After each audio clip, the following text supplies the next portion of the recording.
Pemirsa, militer Israel menyerang kapal militer dan pusat komando Iran. Israel menyebut infrastruktur Angkatan Laut Iran penting yang diserang tersebut berada di Laut Kapal Kaspia. Militer Israel merilis sebuah video pada hari Kamis yang diklaim menunjukkan serangan terhadap kapal militer dan pusat komando Iran. Tentara Israel mengatakan dalam sebuah pernyataan bahwa pada hari Rabu mereka telah menyerang sebuah infrastruktur Angkatan Laut Iran yang penting di Laut Kaspia. Kapal rudal Angkatan Laut Iran, kapal pendukung, dan kapal penjaga termasuk yang diserang dalam operasi tersebut. Selain itu, Israel juga menyerang pusat komando pelabuhan untuk pasukan Angkatan Laut Iran dan infrastruktur pusat yang digunakan untuk perbaikan kapal. Dalam perang ini lebih dari 1.300 orang di Iran dilaporkan tewas, sementara di Israel 15 orang telah tewas dan setidaknya 13 anggota militer Amerika Serikat juga tewas.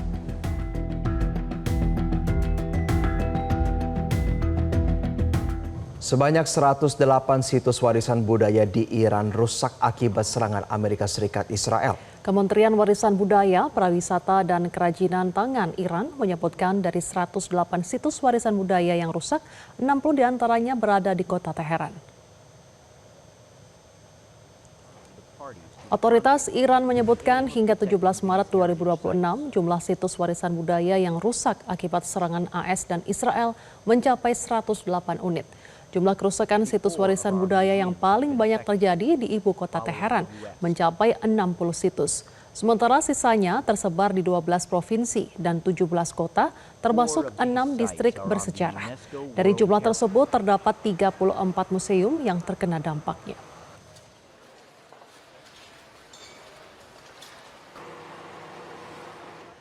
Rudal Iran mendarat di lapangan terbuka di dataran tinggi Golan. Sebagian besar rudal Iran menghantam lapangan terbuka di dataran tinggi Golan yang dianeksasi oleh Israel. Tidak ada korban luka yang dilaporkan akibat serangan rudal Iran di dataran tinggi Golan ini. Sementara itu, Iran mengintensifkan serangan terhadap infrastruktur minyak dan gas di Teluk pada hari Kamis sebagai balasan atas serangan Israel terhadap ladang gas utama Iran. Serangan dramatis ini meningkatkan taruhan dalam perang yang mengirimkan gelombang kejut ke seluruh ekonomi global. Akibatnya harga bahan bakar melonjak di seluruh dunia.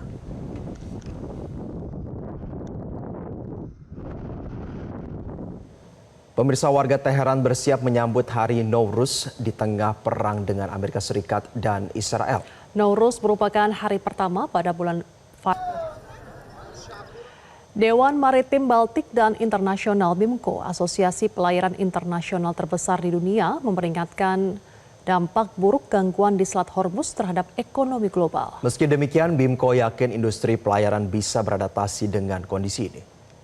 Sekretaris Jenderal dan CEO Dewan Maritim Baltik dan Internasional BIMCO, David Lusli, memperingatkan bahwa gangguan yang sedang berlangsung di Selat Hormuz akan berdampak buruk pada perekonomian global. Di sela konferensi Digitalisasi dan Intelijen Pelayaran dan Perdagangan 2026 di Shanghai, David Lusli mengatakan ketahanan bawaan industri pelayaran dapat membantunya melewati periode ketidakpastian saat ini. Meski demikian, David menekankan semua pihak agar mengantisipasi gangguan di Selat Hormuz dengan baik. Jika perang Iran melawan Amerika Serikat dan Israel bisa dihentikan, gangguan pada Selat Hormuz juga bisa dicegah sejak dini sehingga potensi gangguan pada perekonomian global bisa diminimalisir. Back a little while ago to the Ever Given. Korps Garda Revolusi Islam menyatakan gelombang ke-63 operasi True Promise 4 terhadap fasilitas minyak yang terkait dengan Amerika Serikat di kawasan telah dilaksanakan dengan kekuatan besar dengan sandi wahai pemilik zaman yang dipersembahkan oleh dan untuk Menteri Intelijen yang gugur serta para syuhada komunitas intelijen.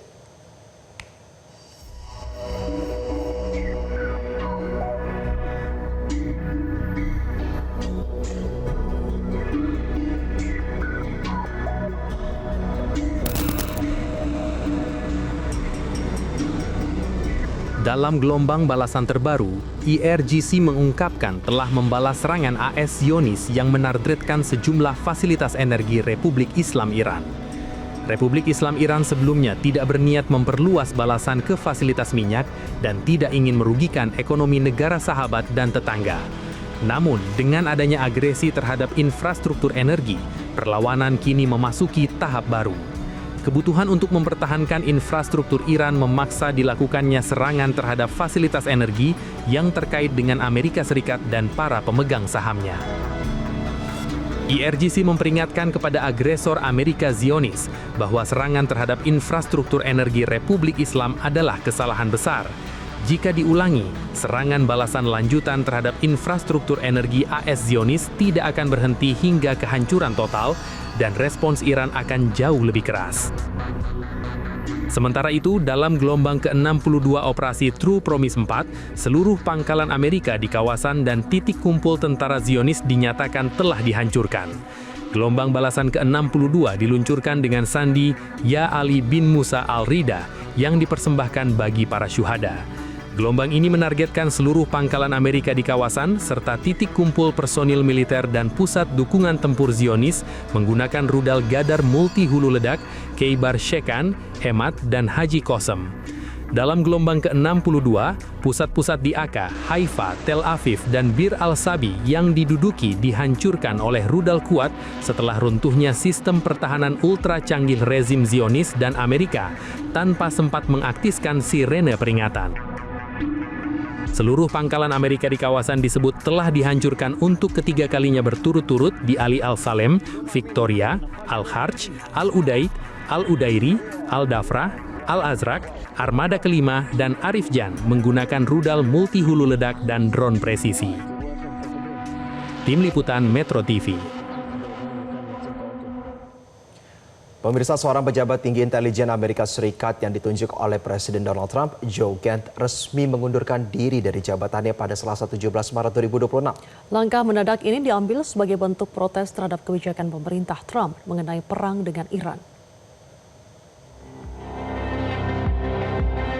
Ken menjabat sebagai Direktur Pusat Penanggulangan Terorisme Nasional sebelum akhirnya memutuskan untuk mundur.